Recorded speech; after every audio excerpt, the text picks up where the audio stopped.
I'm Henry Cavill and I play Geralt of Rivia in Netflix' The Witcher. This is the steel sword that I wielded as Geralt throughout the series. Every good monster hunter has one. So let's get into exactly what makes a Witcher's sword.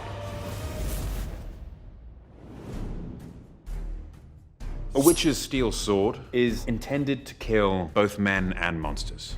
Made from meteorite, which is stronger and more durable than steel, the addition of Renfri's brooch on the hilt signifies Geralt's reinforcement of his beliefs that he shouldn't get involved in the affairs of men because they always lead to his own personal pain.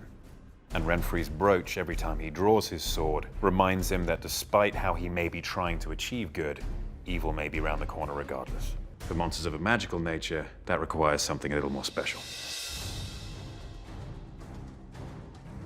Silver, normally useless because of its malleability and how soft it is, against a monster which is magical in nature, is deadly.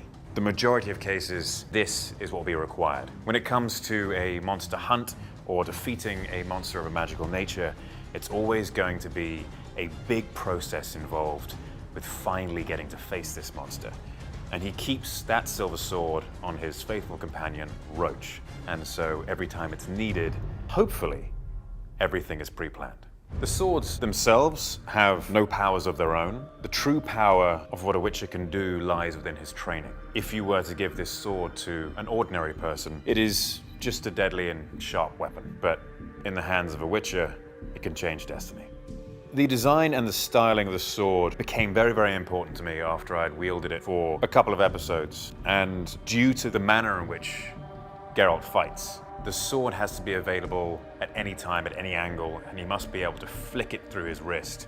And if he can't do that, his fight style doesn't work. And so I asked for a redesign of the hilt here, so it was at a down angle, which would give enough space for it to pass over the wrist when I turned my wrist.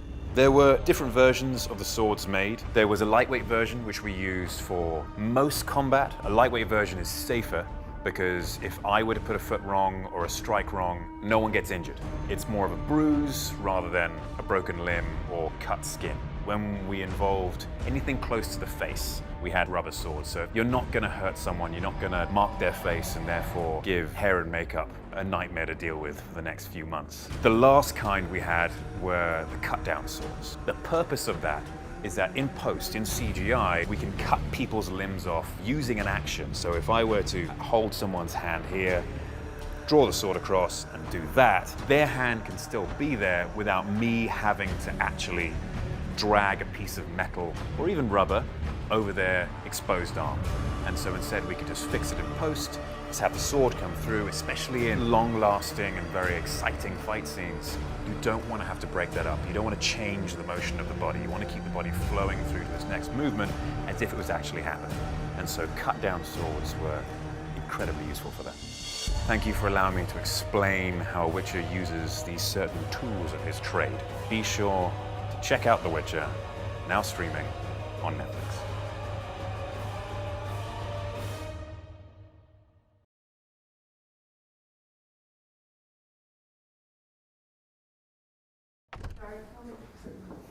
I'm willing to wield this.